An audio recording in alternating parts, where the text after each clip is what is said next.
Welcome to the podcast with Gul Bukhari. آج آپ دیکھ رہے ہیں کہ ہمارے ساتھ شاہد خاقان عباسی صاحب ہیں.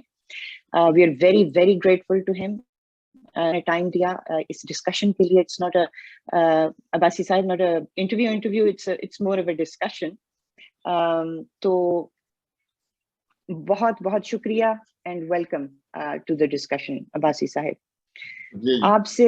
آپ سے میں پہلا سوال کروں گی. میں نے ریسنٹلی آپ کا ایک انٹرویو سنا اور شاید وہ والی بات جو آپ نے اس میں کی وہ میں نے ایک دفعہ پہلے بھی سنی ہے. آپ بات کر رہے تھے کہ اس طرح سے معاملہ نہیں چل سکتا اور اسٹیک ہولڈرز کو بیٹھ کے بات کرنی چاہیے, اور اگر کوئی کام کرنے ہیں جو آپ کرنا چاہتے ہیں وہ اس کے لیے آئیں بیٹھیں بات کریں, کانسٹیٹیوشنل چینجز کر دیتے ہیں. تو اس کی ذرا وضاحت کریں گے؟ دیکھیں, بات بڑی سیدھی بھی ہے اور بڑی مشکل بھی ہے. ہمارے ملک میں 73 سال سے ہم چل رہے ہیں اور بدقسمتی سے جو جمہوری نظام ہے وہ پاکستان میں رائج نہیں ہو سکا. 30-35 سال براہ راست آرمی کا رول رہا ہے اور جو باقی سال بھی گزرے ہیں اس میں بھی ان کا بڑا عمل دخل رہا ہے, اس میں کوئی شبہ نہیں ہے. کچھ حکومتوں میں زیادہ رہا ہے, کچھ میں کم رہا ہے. مثلا آج جو حکومت ہے اس میں ایک براہ راست ایڈمٹ کیا جاتا ہے کہ ایک ہائیبریڈ ماڈل ہے جس میں ایک بڑی کلیئر انوالومنٹ ہے اداروں کی, فوج کی. تو ہم اسٹیبلشمنٹ کہیں, جو نام بھی دیں, وہ اپنی جگہ پر ہے. اب وہ حالات نے ثابت کیا اور وقت نے ثابت کیا ہے کہ اس نظام کے تحت آپ کا ملک نہیں چل سکتا, کیونکہ کسی بھی حکومتی نظام کی بنیادی بات یہ ہوتی ہے کہ جس کی ذمہ داری ہو اس کے پاس اختیارات بھی ہونے چاہیے, اور آئین بھی اسی بنیاد پر بنا ہوا ہے. تو ہم یہ کہتے ہیں اور پی ڈی ایم یہ کہتی ہے, اور جو لوگ حکومت میں رہے ہیں اس وقت ملک میں سمجھتا ہوں کہ 4 وزیر اعظم ہیں جو زندہ ہیں, جو جمہوری پارٹیوں کے امیدوار تھے. 2 پیپلز پارٹی کے ہیں, 2 پی ایم ایل این کے ہیں. اس کے علاوہ شوکت عزیز صاحب بھی ہیں اور چودھری شجاعت صاحب بھی ہیں, لیکن وہ ایک عامر کے ماتحت وزیر اعظم تھے. تو ہم سب نے یہ محسوس کیا ہے کہ اگر اختیارات اور ذمہ داری ایک جگہ پر ہوگی تو پھر ہی ملک چل پائے گا. اگر ان اختیارات یا اس ذمہ داری میں یہ محسوس کیا جاتا ہے اداروں کی طرف سے, فوج کی طرف سے, کہ ان کو کچھ اختیارات ملنے چاہیے آئین کے تحت, یہ بات ہو سکتی ہے, اس پر بیٹھ کر بات چیت ہو سکتی ہے. کیونکہ اس وقت جو حالات ہیں اس میں جو عدلیہ کی انکروچمنٹ ہے پارلیمان میں اور ایگزیکٹو میں وہ بڑی واضح ہے. جو فوج کا اثر ہے وہ بڑا واضح ہے. جو آج نیب کر رہی ہے ملک کے اندر وہ بھی بڑا کلیئر ہے. جو میڈیا کا رول ہے وہ بھی بڑا امپورٹنٹ ہے.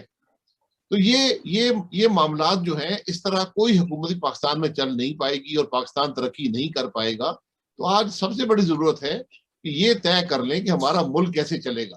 ورنہ آپ الیکشن کرواتے رہیں, آپ جو مرضی کرتے رہیں, حالات تبدیل نہیں ہوں گے. آپ ہمارے اس نیبرہڈ میں دیکھ لیں جن ممالک نے ترقی کی ہے وہ کس نظام کے تحت کی ہے. یہ کوئی میں انوکھی بات نہیں کر رہا, پوری دنیا کے ممالک ایسے ہمیں کیا کرنا چاہیے؟ نہیں, میں نے کہا اس کا دیکھیں, اس کی ضرورت اس بات کی ہے کہ جس کے پاس آج اختیارات ہیں وہی اس کو واپس کر سکتا ہے.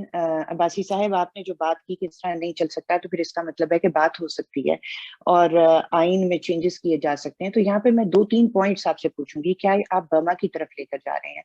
کیا آپ پھر جو آپ لوگ ہمارے نمائندے ہیں, آپ لوگوں کو ہم نے آزادیاں ہماری چھیننے کا مینڈیٹ تو نہیں دیا, ہم نے تو آزادی دلانے کا مینڈیٹ دیا ہوا ہے. اور جب میں نے آپ کے یہ انٹرویوز سنے تو عمران خان کہتے ہیں گھبرانا نہیں ہے, تو میرا تو گھبرانے کا وقت ہو گیا تھا. نہیں, وہ میں یہ کہوں گا گھبرائیں نہیں. یہ معاملہ جو ہے, جو میں نے بات کی ہے, میں یہ کہہ رہا ہوں کہ جو اسٹیبلشمنٹ ہے وہ بتا دے وہ کیا چاہتی ہے. یہ ممکن نہیں ہے کہ سارے اختیارات انہوں نے رکھے اور ذمہ داری میری ہو. اگر وہ یہ سمجھتے ہیں, ایک آئین ہمارے پاس ہے جو پاکستان کے عوام کا متفقہ آئین ہے, اگر فوج یہ سمجھتی ہے, ادارے یہ سمجھتے ہیں کہ نہیں اس کے اندر یہ تبدیلی ہونی چاہیے, تو وہ تبدیلی ایک پبلک ڈبیٹ کے ذریعے ہو, وہ بھی اپنی بات رکھتے ہیں. دیکھیں ہم سارے پاکستانی ہیں, میں کسی کی حب الوطنی میں شبہ نہیں کرتا, لیکن میں یہ قبول نہیں کر سکتا کہ ہمارا ملک نہ چل پائے, ہمارا ملک زوال پذیر ہو. اور اس کے زوال پذیر ہونے کی بنیادی وجہ یہ ہے کہ ہم نے آئین کے مطابق ملک کو نہیں چلایا. تو اگر کوئی یہ سمجھتا ہے کہ آئین میں تبدیلی کرنی ہے تو ایک پبلک ڈبیٹ, لوگوں کے سامنے یہ ڈبیٹ ہو کہ کیا تبدیلی چاہیے.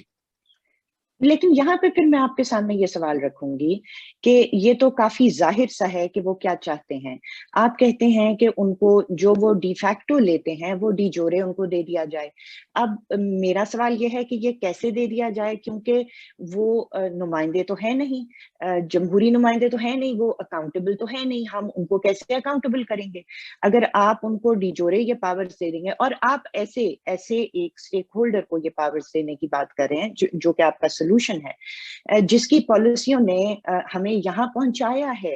آپ ضیاء الحق کے وقت سے شروع کیجئے, ہمارے یہاں ڈرگز آئیں, ہمارے یہاں کلاشنکوف کلچر آیا, آپ جنرل مشرف کی بات کیجئے, انہوں نے اس ملک کو کیا دیا. یہ پاکستان کے اندر جو جنگ چل رہی ہے, جو ایکسٹریمزم پھیل گیا ہے, جو وائلنس پھیلی ہے, یہ ان اسٹیک ہولڈرز کی پالیسیز کی وجہ سے ہے جو اکاؤنٹیبل نہیں ہیں. آپ کی اپنی فیملی نے اتنی بڑی ٹریجڈیز سفر کی ہیں انہی پالیسیز کی وجہ سے جو اکاؤنٹیبل لوگوں کی نہیں تھی. میں نہیں چاہتی کہ آپ کو تکلیف ہو اس بات سے, لیکن اوجڑی کیمپ ہوا اور وہ کس کی پالیسی تھی؟ اسلام آباد اور پنڈی کے درمیان میں. تو آپ کیسے ہمیں یہ سولوشن دے رہے ہیں؟ میرے لیے تو ایکسیپٹیبل نہیں ہے کہ میں نان اکاؤنٹیبل لوگوں کو کانسٹیٹیوشنل ایک رول دے دوں. اس وقت کم سے کم یہ تو ہے نا کہ چلے ہم کہتے ہیں یہ دھانس دھاندلی ہے اور یہ ختم ہونی چاہیے. کیا میں غلط کہہ رہی ہوں؟ نہیں دیکھیں, میں یہ کہہ رہا ہوں کہ بجائے اس کے جیسے آپ نے کہا کہ نان اکاؤنٹیبل لوگوں کے پاس اتھارٹی ہو اور کانسٹیٹیوشنل اتھارٹی ہو, ایگزیکٹو اتھارٹی ہو, وہ تو نظام نہیں چلانا. اب ضرورت اس بات کی ہے کہ آپ جو بھی چاہتے ہیں, اگر جوڈیشری کچھ رول چاہتی ہے, فوج کچھ رول چاہتی ہے, وہ آ کر عوام کے سامنے بات کر لیں کہ ان کو کیا رول چاہیے اور کیوں چاہیے. ہم دیکھیں, میں یہ نہیں کہتا کہ وہ ہر بات قبول ہو جائے گی, آئین کے مطابق ہی ہوگی نا. لیکن اگر آج آپ معاملات کو چلا رہے ہیں ماورائے آئین, تو کل اگر آئینی آپ کو ذمہ داری دے دی جائے تو پھر آپ اس کے اکاؤنٹیبل بھی بن جائیں گے. میں بالکل ہائیبرڈ ماڈل کی بات نہیں کر رہا ہوں, ایک پارلیمانی سسٹم ہے, اس کے اندر ہی رہنا پڑے گا. لیکن یہ جو آج کل نظام ہے, تو آپ بھی کہہ رہی ہیں, میں بھی کہہ رہا ہوں کہ یہ اس سے ملک نہیں چل سکتا. اب فوج بتا دے, جو ہمیں ججز بتا دیں, ہمیں میڈیا بتا دے کہ وہ کرنا کیا چاہتے ہیں ملک کے ساتھ, نیب بتا دے. آج تو جو ایگزیکٹو ہے, جس کی ذمہ داری ہے ملک چلانا, وہ تو مفلوج ہے, وہ تو چل سکتا ہی نہیں ہے, اس نظام میں ممکن نہیں ہے. تو اگر وہ عوام کے سامنے یہ بتا دیں وہ کیا اختیارات چاہتے ہیں اور کیوں چاہتے ہیں, اس پر ڈیبیٹ ہو کر ایک آئین بھی تبدیل کیا جا سکتا ہے اگر وہ ملک کے لیے بہتر ہے. میں تو یہ بات کر رہا ہوں. ٹھیک ہے, میں اس کو آگے لے کر چلتی ہوں, کیونکہ میں یہ کہوں گی یہاں پہ کہ میرا خیال ہے بتا تو انہوں نے دیا ہے, منہ سے بولیں یا نہ بولیں, انہوں نے اپنے ایکشن سے سب کو بتا دیا ہے کہ وہ کیا چاہتے ہیں, کس طرح سے چلانا چاہتے ہیں. اور ان کے ایکشنز نے جو ہم سارے پاکستانیوں پہ آیا ہے کہ وہ کس طرح سے چلانا چاہتے ہیں, وہ ہمیں قابل قبول نہیں ہے. ہم چاہتے ہیں کہ ہم آئینی طریقے سے چلیں, بہرحال اس کو آگے لے کے چلتے ہیں. آپ کے پی ڈی ایم کے جو 16 پوائنٹ ایجنڈا ہے اس میں بھی, اور ویسے بھی بہت سے وزراء یا فارمر وزراء نے یہ بات کی ہے کہ ہم چاہتے ہیں کہ ہم کچھ الیکشن ریفارمز کریں, اس کے بعد ایک جنرل الیکشن ہو. تو یہاں پہ میں پوچھنا چاہتی تھی کہ گیون کہ ابھی تو ریفارمز ہوئے تھے, ابھی تو الیکشن ایکٹ 2017 آیا تھا, تو اب یہ کون سے ریفارمز ہیں جو آپ کرنا چاہ رہے ہیں؟ یہ مختلف لوگ الیکٹورل ریفارم کی باتیں کرتے ہیں. یہ کیا ہے؟ آپ جتنے کریں وہ کم ہے. میں نہیں سمجھتا ہوں کہ آج آپ کو کوئی اتنا بڑا الیکٹورل ریفارم پاکستان میں چاہیے. اگر کسی کے پاس کوئی بات ہے تو وہ لے آئیے, یہ معاملہ چلتا رہتا ہے. لیکن بنیادی بات وہیں پر آتی ہے, اور پی ڈی ایم کا ایک نکات کا ایجنڈا ہے, ایک نقطے کا ایجنڈا ہے کہ ملک آئین کے مطابق چلے. جب تک آپ آئین کو رسپیکٹ نہیں کریں گے, آپ جو مرضی الیکٹورل ریفارم کر لیں, اگر اسٹیبلشمنٹ نے الیکشن چوری کرنا ہے وہ الیکشن چوری کریں گے, وہ تو آئین کے باہر کام کر رہے ہیں. میں اسی لیے کہتا ہوں کہ آپ کو بیٹھ کر عوام کے سامنے کچھ چھپ ایک بند کمرے میں نہیں, ایک ڈیبیٹ کرنی ہوگی کہ ہم نے ملک چلانا کیسے. ہم سب کا دعویٰ ہے کہ ہم محب وطن ہیں, یہ ملک ہمارا ہے, لیکن ہر دوسرے پر الزام لگاتے ہیں کہ یہ غدار ہے, یہ ملک کو تباہ کر رہا ہے, یہ کرپٹ ہے. یہ باتیں ختم ہونی چاہیے. یہ اس کی حقیقت اگر آپ نے پتہ کرنی ہے, میں ماضی میں رہنا نہیں چاہتا, لیکن میں ماضی سے سبق ضرور حاصل کرنا چاہتا ہوں, اور میں ماضی کو ڈاکیومنٹ کرنا چاہتا ہوں. جو کچھ ملک میں ہوا ہے ایک ٹروتھ کمیشن بنا دیں, ریکنسیلیشن بھی چھوڑ دیں, ٹروتھ کمیشن بنا دیں, امیونٹی دے دیں, جو شخص آ کے اپنی بات پر ریکارڈ کر لے دیکھ لیں. لیکن آئین میں اگر تبدیلی چاہیے وہ سب کے کنسنسس سے ہو جائے گی, اور وہاں سے ملک آگے چلنا شروع ہو, اور پھر یہ فیصلہ کر لیں کہ جو اس کی خلاف ورزی کرے گا اس پر آرٹیکل 6 کا نفاذ ہوگا. دیکھیے میں نے آپ سے یہ سوال, میں بالکل اگری کرتی ہوں, لیکن میں نے آپ سے سوال اسی لیے پوچھا تھا کہ مجھے یہ ریفارمز والی بات سمجھ بالکل نہیں آتی, کیونکہ آپ لیجسلیٹ نہیں کر سکتے دھند کے خلاف, آپ لیجسلیٹ نہیں کر سکتے اغوا کے خلاف, آپ لیجسلیٹ نہیں کر سکتے فون کالز کے خلاف. تو یہ میرا خیال ہے مسئلہ لیجسلیشن میں کم ہے, اور 2013 میں تو یہ ریفارمز بھی نہیں آئے ہوئے تھے, اور ہے کہ وہ بائی اینڈ لارج پاکستان کا شفاف ترین الیکشن تھا. تو یہ لیجسلیشن والی باتیں میری سمجھ میں نہیں آتی, اور ہاں میں بھی اگری کرتی ہوں کہ کانسٹیٹیوشن پہ ہی رہنا چاہیے. لیکن آپ کی ایک بات سے مجھے تھوڑا سا, آپ بات تو بالکل درست کر رہے ہیں کہ یہ ایک نیشنل ڈیبیٹ ہونی چاہیے, لیکن مجھے لگتا ہے ڈیبیٹ سے کچھ حل نہیں ہونا. یہ تو جو حقوق ہیں اور یہ حق ہمارا کہ ہم آئین کے مطابق چلائیں ملک کو, یہ حقوق تو لڑ کر ہی ملیں گے. لیکن یہاں پہ میں تھوڑا سا کرنٹ اس میں جو اس وقت ایک پریڈکمنٹ ہے آپ لوگوں کی اور ہم لوگوں کی, اس پہ سوال کرنا چاہتی ہوں. سننے میں آیا کہ جو لاسٹ ایک میٹنگ ہوئی تھی ان کی, آپ لوگوں کی پی ڈی ایم کی, اس میں شاید مولانا صاحب چاہتے تھے کہ ہم جب لانگ مارچ کر کے جائیں گے, اور پھر میاں نواز شریف نے بھی اسی بات کو سپورٹ کیا, اگر یہ میری اطلاعات درست ہیں, کہ ہمیں ریزگنیشنز دے دینے چاہیے. تو یہ ریزگنیشنز اور جو پیپلز پارٹی ہے وہ کہتے ہیں نہیں, یہ ایک اٹامک آپشن ہے, لاسٹ آپشن ہے. تو میں یہ جاننا چاہتی ہوں کہ ریزگنیشنز ساری اسمبلیوں سے, پہلا سوال, اور دوسرا یہ کہ اس سے کیا اچیو ہوگا. جی, یہ ریزگنیشن کی جو بات ہوئی ہے, یہ کچھ لیڈرز نے اپنی تقریر میں بات کی, اس پر ابھی کوئی حتمی فیصلہ نہیں ہے. ریزگنیشن دینے اگین جو ایشو ہے, اس کا اثر ان ملکوں میں ہوتا ہے جہاں ملک آئین کے مطابق چل رہا ہو, جہاں آئین کی عزت ہو, جہاں قانون کا احترام ہو, جہاں کچھ اخلاقی قدریں ہوں, کچھ پارلیمان کی روایات کی پاسبانی ہو, یہ ان ملکوں میں اثر ہوتا ہے. ورنہ یہاں تو اسمبلی بغیر پارلیمان کے ہی, پارلیمنٹری ممبرز کی بھی چلتی ہے. تو اگر 150 لوگ استعفیٰ دے جائیں گے تو وہ چلتی رہے گی, اور ویسے بھی ہوتا کچھ نہیں ہے پارلیمان کے اندر. تو پھر جو مجھے خدشہ ہے سارے معاملے میں وہ یہ ہے کہ یہاں پر آئین کو تبدیل کرنا شروع کر دیں گے. یہاں بہت سے حضرات کی خواہش ہے کہ ملک کو صدارتی یا نیم صدارتی نظام دیا جائے, حالانکہ میں سمجھتا ہوں کہ آپ کا ملک کے ٹوٹنے کا بہت بڑا خدشہ ہوگا اگر ایسی حرکت کی گئی.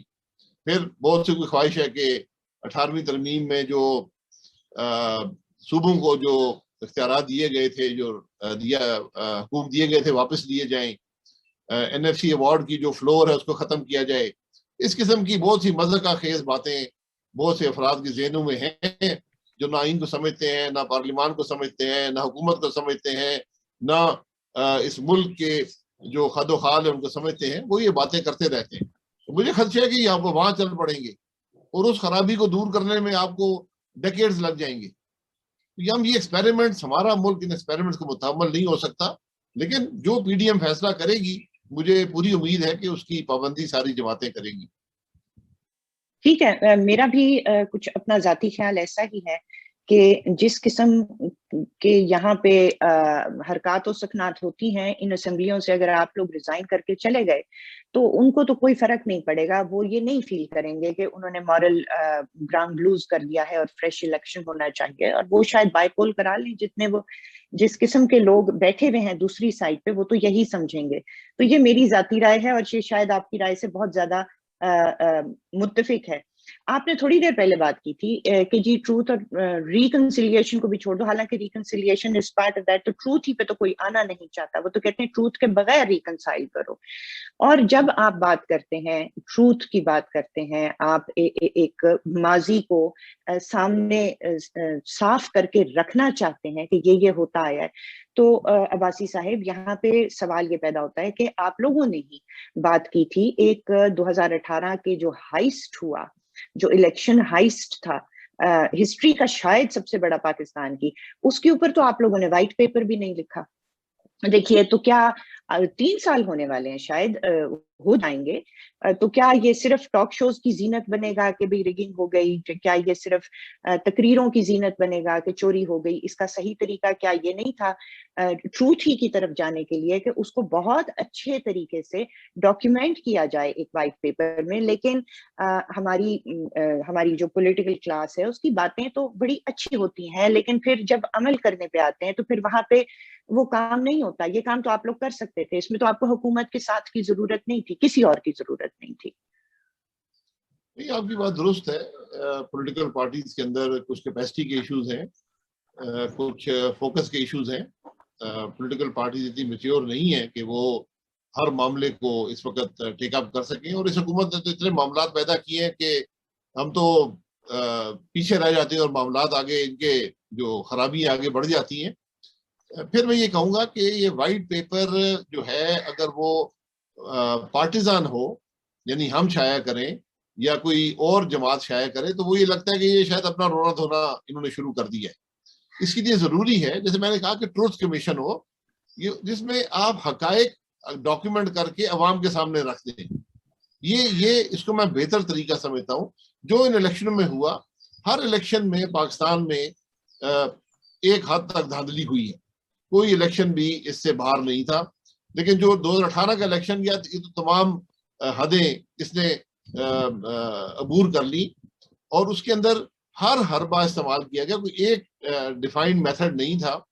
ہر حلقے میں تقریباً ایک ڈیفرنٹ میتھڈ سے ووٹ کو چوری کرنے کی کوشش کی گئی، اور بالآخر جو تھا وہ بالکل ایک دھونس دھاندلی سے، جس طرح آپ نے ڈسکا میں دیکھا کہ جب کچھ نہ بنا تو آخر میں 20 پریزائڈنگ افسر اور 20 پولنگ اسٹیشنز کے ووٹ اٹھا کر لے گئے۔ تو وہاں بھی یہاں بھی یہ ہوا۔ اور پھر اس کی سب سے بڑی دلیل یہ ہے کہ بہت سے حلقوں میں لوگوں نے بندوقیں تان لی۔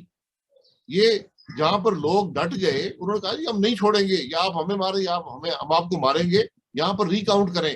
وہاں پر مثلاً یہ میرے ساتھ کا جو حلقہ ہے جاوید مرزا جاوید عباسی صاحب کا، ان کو 13,000 ووٹ سے شکست دے دی گئی۔ ان کے لوگ کھڑے ہوئے کہا جی آپ ریکاؤنٹ کریں۔ ریکاؤنٹ جب ہوا تو وہ 14,000 سے جیت گئے۔ یعنی اتنے بڑے سوئنگز آپ کو نظر آئے ہیں، irrational ووٹنگ پیٹرنز ہیں۔ اس کی بہتر طریقہ یہ ہے کہ اس کو ڈاکیومنٹ ہونے کی ضرورت ہے۔ لیکن میں پھر یہ کہوں گا کہ اگر ہم نے ان دھاندلیوں کی اجازت دی تو اگلے دفعہ کوئی نئی دھاندلی آ جائے گی۔ یعنی میں اس بات کا قائل ہوں مثلاً کہ پاکستان سے بہتر پولنگ کا نظام جو ہے وہ دنیا میں کوئی نہیں بنا سکتا، کیونکہ ہمارے پاس ایک national I D card system ہے۔ ہم دنیا کے بڑے جمہوری ملکوں میں شاید واحد جمہوری ملک ہے جہاں ایک بڑا sophisticated national I D card system ہے۔ آپ گھر بھی بیٹھ کر ووٹ دے سکتے ہیں، لیکن اس میں ساری جماعتوں کو یہ خدشہ ہے کہ یہاں پر تو پولنگ اسٹیشن چوری ہوتے ہیں، الیکٹرانکلی تو ہر چیز کر سکتے ہیں، حالانکہ اس کے اندر بھی آپ سیف گارڈز بلڈ کر سکتے ہیں۔ لیکن جب آپ سیف گارڈز بلڈ کریں گے یا رزلٹ اناؤنس ہو جائے گا، آپ کیسے اپنے آپ کو پروٹیکٹ کریں گے ان سیف گارڈز کے ہوتے ہوئے بھی؟ ہر قسم کا سیف گارڈ بلڈ ہو سکتا ہے، لیکن کیا وہ آپ کو فیئر الیکشن دے گا؟ اس پر ایک ڈیبیٹ ہونا ضروری ہے۔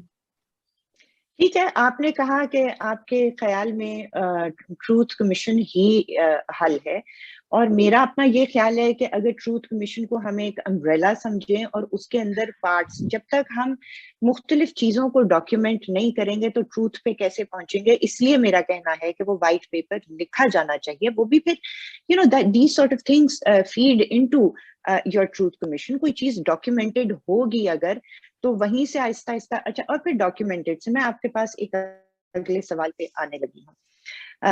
یہی سچائی اور ٹروتھ کمیشنز کے اوپر حبیب جالب نے لکھا تھا، میں نے اس سے یہ کہا، اور پھر انہوں نے کچھ اس میں جو ورسز تھیں، یہ جو 10 کروڑ ہیں ان کی فہم یا ان کی کھو گئی، اور یہ تو وہ جو تھا وہ تو انہوں نے ڈکٹیٹر کی تعریف میں جو اس کے چمچے ہوتے تھے ان کے اوپر یہ نظم لکھی تھی. ہمارے یہاں ٹریجڈی یہ ہے کہ جو ہماری پولیٹیکل کلاس ہے، معذرت کے ساتھ، وہ عوام کو بھی شاید وہی 10 کروڑ گدھے جو اب ہم ڈبل ہو چکے ہیں اور ہمیں بھی سمجھتے ہیں، کیونکہ کوئی بھی کمیشن، اب ہم ٹروتھ کی بات کر رہے ہیں، ہم واقعات کی اصلیت کی بات کر رہے ہیں. آپ لوگ بھی اقتدار میں آتے ہیں، پیپلز پارٹی، نون لیگ وغیرہ، کوئی بھی کمیشن کی رپورٹ آج تک کھول کر عوام کے سامنے نہیں رکھی گئی. چاہے وہ اوجڑی کیمپ ہو، چاہے وہ ایبٹ آباد کمیشن ہو، چاہے وہ کارگل ہو، کچھ بھی حمود الرحمان کمیشن ہو. تو یہ بتائیے مجھے یہاں پر کہ یہ قوم کس کو کہا جاتا ہے؟ آپ کے خیال میں قوم کون ہے؟ کیونکہ قوم کے وسیع تر مفاد میں کبھی کوئی کمیشن یہاں نہیں کھولا گیا. قوم کون ہے؟ قوم تو عوام ہی ہے، لیکن جو آپ نے کہا کہ پہلے وہ قوم 10 کروڑ کی تھی یا 22 کروڑ کی ہو چکی ہے، تو دوسری جو تبدیلی ہے کہ پہلے ڈکٹیٹروں کو چمچے چاہیے ہوتے تھے، آج چمچوں کو ڈکٹیٹر چاہیے، کیونکہ وہ چمچے جو ہیں ڈکٹیٹرز نہیں پیدا کیے، وہ پہلے موجود نہیں تھے، ان کی پوری وجود جو ہے وہ ڈکٹیٹرز پہ قائم ہے. یہ ذرا ایشوز ہیں. اور پھر جو بات ہے کہ یہ نیشنل انٹرسٹ یا نیشنل سیکورٹی انٹرسٹ جسے ہم کہتے ہیں، یہ ہم نے اتنا وسیع کر دیا ہے. مثلا یہاں ایک شخص گرفتار ہوتا ہے تو کہتے ہیں اس کی گرفتاری جو ہے یہ قومی مفاد میں، نیشنل سیکورٹی انٹرسٹ میں کی گئی ہے. جب وہ 2 سال بعد ریلیز ہوتا ہے تو کہتے ہیں اس کی ریلیز بھی جو قومی انٹرسٹ میں کی گئی ہے. حمود الرحمان کمیشن ایک ہے، اس کا آپ دیکھ لیں کہ پاکستان میں وہ چھپ چکا ہے، وہ مارکیٹ میں اویلیبل ہے، نیٹ پہ پچھلے 10 سال سے اویلیبل ہے. سب سے پہلے انڈیا نے اس کو ریلیز کیا. انڈیا اس میں بھی جو میں نے سنا ہے، کم از کم میں نے اس کو ڈیٹیل میں پڑھا نہیں ہے، کہ اس کا ایک چیپٹر جو ہے وہ ریڈیکٹڈ ہے، وہ اویلیبل نہیں ہے. اب وہ چیپٹر کیا ہے یہ مجھے پتا نہیں ہے، لیکن ایک چیپٹر اس میں اویلیبل نہیں ہے. تو اب جو باتیں نہیں چھپ سکتی، جو ساری دنیا کو پتا ہے، یعنی ہمیں اپنے ملک کے بارے میں پتا کرنا ہو تو ہمیں گوگل کرنا پڑتا ہے کہ ہمارے ملک میں کیا ہوا ماضی میں. ہمیں وکی لیکس کو دیکھنا پڑتا ہے. ہمارے سابقہ جو D G I S I ہے اسد درانی صاحب نے کتاب لکھی، وہ کتاب پاکستان میں شائع نہیں ہو سکی، انڈیا سے جا کے شائع ہوئی. اس میں کچھ بھی نہیں تھا، کچھ نئی بات نہیں تھی اس میں. نہیں، میں یہی کہہ رہا ہوں نا کہ اگر ہمارا ایک سابقہ D G I S I بھی کتاب اپنے ملک میں شائع نہ کر سکے تو پھر ہم کیا کر رہے ہیں؟ یہ ذرا ہمیں اپنے گریبان میں جھانکنا ہوگا، ان ایشوز کو فکس کرنا ہوگا. یہ وہ معاملات ہیں جو 50 کے اشرے میں، 60 کے اشرے میں، 70 کے اشرے میں ہوا کرتے تھے.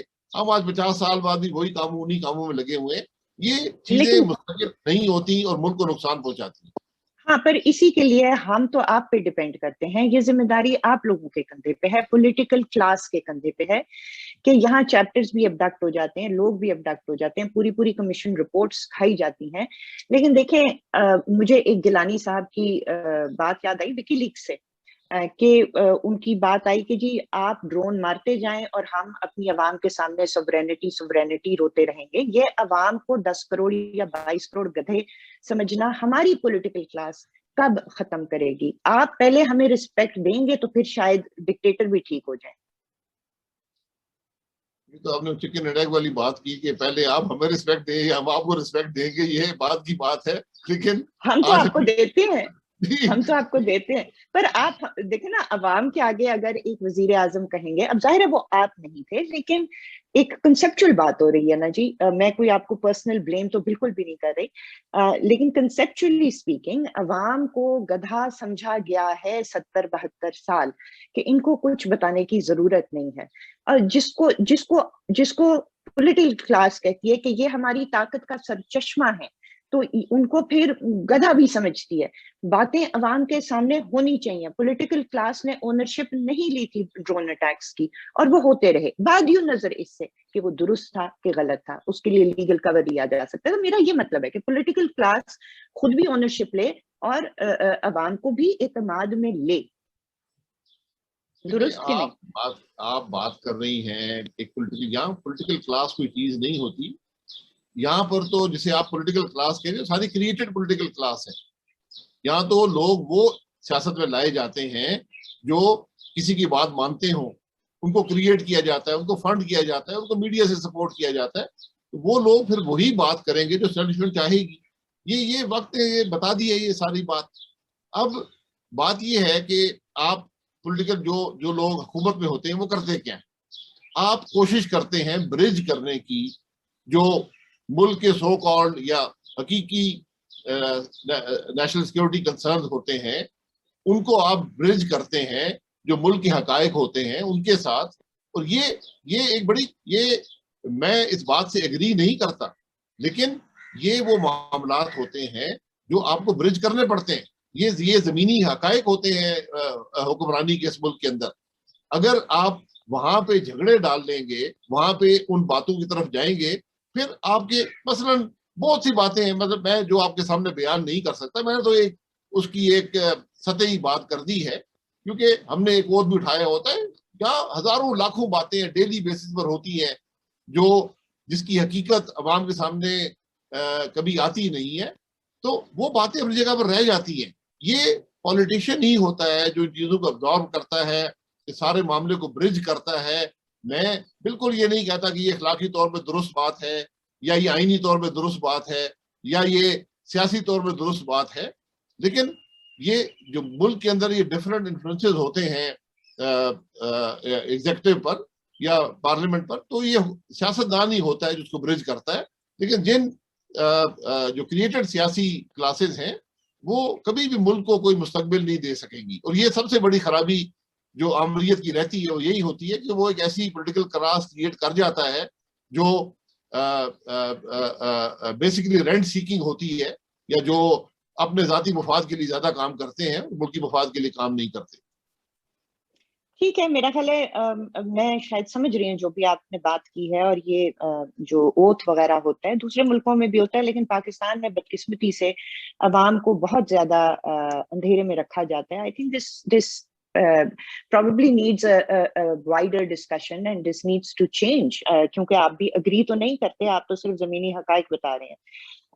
میں ایک اور سوال، آپ کے جو پی ڈی ایم کا نکات ہیں اس میں ایکسٹریمزم اور ٹیررزم کو ختم کرنے کی بات کی گئی ہے، وہ تو ایک obvious بات ہے کہ وہ نہیں ہونا چاہیے، اس میں پاکستانیوں کے حقوق کی بات کی گئی ہے، لیکن میرا خیال ہے بہت اسپیسیفکلی پاکستان میں حقوق کا جو سب سے شاید بڑا مسئلہ ہے، فریڈم آف اسپیچ ہوتا ہے، فریڈم آف ایسوسیشن ہوتا ہے، یہ سارے حقوق ہیں، لیکن سب سے بڑا حق ہے جینے کا۔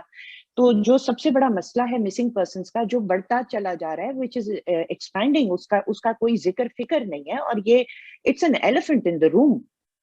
یہ کیوں نہیں ہے پی ڈی ایم کے نشانے پہ؟ دیکھیے اس کی بات بھی جو اے بی سی ہوئی تھی اس میں کی گئی تھی، اور یہ بات وہاں پر رکھی گئی تھی۔ اب حقیقت یہ ہے کہ ہمارے ملک میں ایک بڑی تعداد ہے مسنگ پرسن، جسے ہم مسنگ پرسن کہتے ہیں۔ ہم نے آج تقریباً 40 سال سے زیادہ ہو گئے ہیں کہ یہاں پر ایک ٹیررزم کا ایک تھریٹ ہے، ایکسٹریمزم ہے، ہر چیز کو وہ کیسے ہوا یہ بھی سب تاریخ کا حصہ ہے، ہم نے ہی کریٹ کیا، ہم ہی آج اس کو بھگت رہے ہیں۔ وہ امریکہ میں ایک ضرب المثل ہوتی ہے کہ when you sow the wind you reap a whirlwind، تو ہم آج whirlwind جو ہے اس کو ریپ کر رہے ہیں۔ تو اس کے اندر یہ بڑا ضروری ہے کہ جو انسانی حقوق ہے جو آئین دیتا ہے ان کے مطابق ہی جس پر آپ شک کرتے ہیں کہ یہ ایکسٹریمسٹ ہے یا ٹیررسٹ ہے، جو بھی آپ اس کو سمجھے، اس کو اپنا حق اس میں ملنا چاہیے. میں اس ایشو کی دوسری بات بھی آپ کے سامنے رکھ دوں گا کہ ہمارے جو عدل کا نظام ہے اس کے اندر وہ اسٹرینتھ نہیں ہے کہ وہ ان معاملات سے ڈیل کر سکے. یہ اسپیشلی ایکسٹریمزم اور ٹیررزم کے جی میں کہہ دیتا ہوں اور ججز ڈرتے ہیں، ان کو ذاتی طور پر تھریٹ کیا جاتا ہے، وہ فیصلے وہ بیل بھی دے دیتے ہیں، وہ فیصلے کرنے سے بھاگتے ہیں. اور ساتھ ساتھ ہم نے ماضی میں اسپیشل لاز بھی بنائے ہیں ان کاموں کے لیے. وہ اسپیشل لاز میں ان کو بلیک لاز سمجھتا ہوں، وہ مناسب نہیں ہوتے. لیکن اگین میں یہ کہنا چاہوں گا کہ اس معاملے کو ہمیں اسی فورم پر جو میں نے پہلے ذکر کیا کہ ایک نیشنل ڈائیلاگ کے ذریعے ہی یہ معاملات حل ہوں گی. یہ کسی ایک قانون کے ذریعے نہیں ہوں گے یا ایک اعتراض سے نہیں ہوں گے.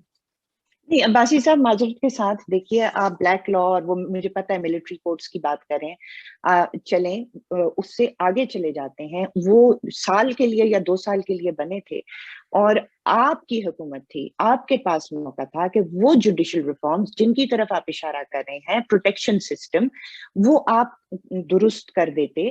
اس پہ آپ نے کوئی کام ہی نہیں کیا. تو ظاہر ہے کہ آپ کے ججز ڈریں گے جب وہ ان کو قتل کیا جائے گا فیصلوں کی وجہ سے. تو وہ پروٹیکشن سسٹم کیوں نہیں لائے آپ؟ وہ کیپیسٹی کیوں نہیں انکریز کیا آپ نے؟ یہی تو آپ نے کرنا تھا. آپ نے 2 سال کے لیے ایک بلیک لا اور ملٹری کورٹس لے آئے اور دوسری طرف آپ نے یہ کام کرنا تھا. آپ نے تو اس طرف مڑ کے بھی نہیں دیکھا. مطلب آپ کی اس وقت حکومت تھی. بالکل ہماری حکومت 5 سال رہی ہے. ہم نے جو کچھ کر سکے کوشش کی، اس میں کچھ کام ہوئے، بہت سے کام نہیں ہوئے، میں ان کی ذمہ داری لیتا ہوں. لیکن یہاں پاکستان میں دوسروں نے بھی حکومت کی ہے، وہ بھی اس کی ذمہ داری لیں. آج بھی حکومت ہے، وہ ذمہ داری لے لیں، ہم سب ذمہ داری لے لیں. میں یہ کہتا ہوں کہ ہم یہ نہیں کر سکے، اس کی بہت سی وجوہات ہیں. کچھ میں یہاں بیان کر سکتا ہوں، کچھ نہیں کر سکتا. آج جوڈیشل ایکٹیویزم ہے ملک میں، جوڈیشری اپنے آپ کو پروٹیکٹ کرتی ہے لیکن وہ عوام کے پروٹیکشن کے لیے کام کم کرتی ہے. یہ ایک واضح حقیقت ہے. میں اس سے زیادہ کہوں گا تو کل کنٹمپٹ لگ جائے گی. تو میں یہی کہہ رہا ہوں کہ آج ہمیں اس ڈیبیٹ میں جس میں بات کرتا ہوں، آپ کو جوڈیشری کو بٹھانا پڑے گا. یہ معاملات پولیٹیشین اکیلے حل نہیں کر سکتے. پولیٹیشین کو تو ہر طرف سے اس پہ پریشر آتا ہے. فوج بھی دباتی ہے، انٹیلیجنس کے ادارے بھی دباتے ہیں، نیب بھی دباتا ہے، جوڈیشری بھی دباتی ہے، میڈیا بھی دباتا ہے، اور ذمہ داری سیاستدان کی ہے. یہ سارے اپنی سپیس خود کریٹ کرنے کے چکر میں ہوتے ہیں، معاملات وہیں پہ رہ جاتے ہیں. میں آپ کو معمولی باتیں بتانے شروع کروں تو یہ تو کئی دنوں کا میں آپ کو لیکچر دے سکتا ہوں. میں نے ایک معمولی کوشش کی کہ اس ملک میں آٹومیٹک ویپنز کے لائسنس ختم کیے جائیں. میں وزیر اعظم تھا، میں وہ نہیں کر سکا. یعنی میں نے کہا کہ آپ جو ویپن مرضی رکھیں، آپ 100 رکھنا چاہیں 100 رکھیں، ہمارے نیشنل آئی ڈی کارڈ کو ہی آپ جو ہے وہ ویپنز کا لائسنس بنا دیں. لیکن آپ دنیا میں کوئی ملک ایسا نہیں ہے جو پرائیویٹ سٹیزن کے لیے آٹومیٹک ویپن لائسنس کرتا ہو. پاکستان واحد ملک ہے. میں نے کہا یہ ختم کر دیں. کلیشنکوف رکھنی ہے آپ ضرور رکھیں، آٹومیٹک میکینزم نکال دیں. وہ معاملہ بھی ہم کرنے سے قاصر رہیں. آپ تو بڑے ریفارمز کی بات کر رہی ہے، تو یہ بات کرنا بڑا آسان ہوتا ہے، اقتدار میں ہو کر کام کرنا ذرا تھوڑا مشکلات ہوتی ہے اس کے اندر. بس پھر اقتدار کے ساتھ مشکلات تو ہوں گی، آپ کو اسموتھ سیلنگ تو نہیں ملے گی. آپ بتائیں گے کہ آپ کیوں نہیں کر سکے آٹومیٹک ویپن؟ کیوں نہیں کر سکے؟ میاں نواز شریف صاحب سے پوچھیں جو ایک ویزے پر نکال دیے گئے.